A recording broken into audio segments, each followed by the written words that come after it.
সড়কে যেনতেনভাবে চলাচল, ফলস্বরূপ ঘটছে একের পর এক দুর্ঘটনা।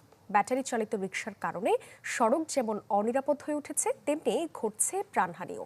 বন্দরনগরীতে গেল কয়েকদিনে তাই জোরে সোরে অভিযানে নেমেছে পুলিশ। জব্দ করা হয়েছে ৩,০০০-এর বেশি ব্যাটারি রিকশা। তবে এতে জনগণের কিছুটা স্বস্তি ফিরলেও রুটি রুজি হারিয়ে দিশেহারা চালকরা। বিশেষজ্ঞরা বলছেন, এভাবে পরিস্থিতি নিয়ন্ত্রণ সম্ভব নয়, নিতে হবে সঠিক পরিকল্পনা।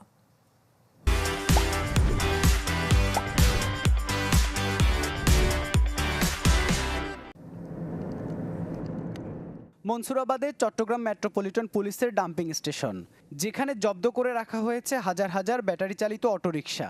গেল কয়েকদিনে যা জব্দ করা হয় নগরীর বিভিন্ন এলাকা থেকে। কয়েকদিন আগে একটি ব্যাটারি চালিত রিকশা উল্টে খালে পড়ে এক শিশুর মৃত্যুর পর শুরু হয় সাঁড়াশি অভিযান।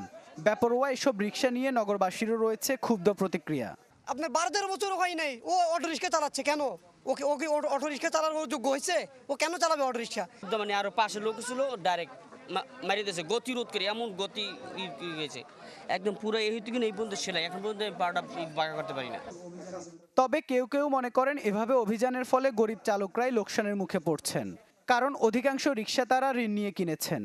তাই রিকশা জব্দ করার আগে এগুলোর বেচা বিক্রি ও যন্ত্রপাতি সরবরাহ বন্ধের পাশাপাশি বৈদ্যুতিক চার্জ দেওয়ার লাইন বন্ধ করার দিকে নজর দিতে বলছেন তারা। যেখান থেকে আসলে সাপ্লাই করে ওদেরকে থেকে যদি বন্ধ করে দেওয়া হয় তাহলে গাড়িগুলো বন্ধ হয়ে যেত আর কি। এগুলা কোনো বড় লোক, কোনো কোটিপতি কিনে না, এগুলো কিনছে আমাদের মতো সাধারণ লোকজন।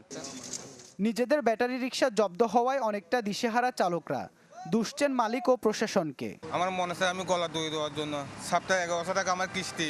এখন আমার 3250 টাকা গেছে, মালিকে ছড়াইছে, মালিকে যায় বলে ওরা দিছে 1000 টাকা ঘুষ।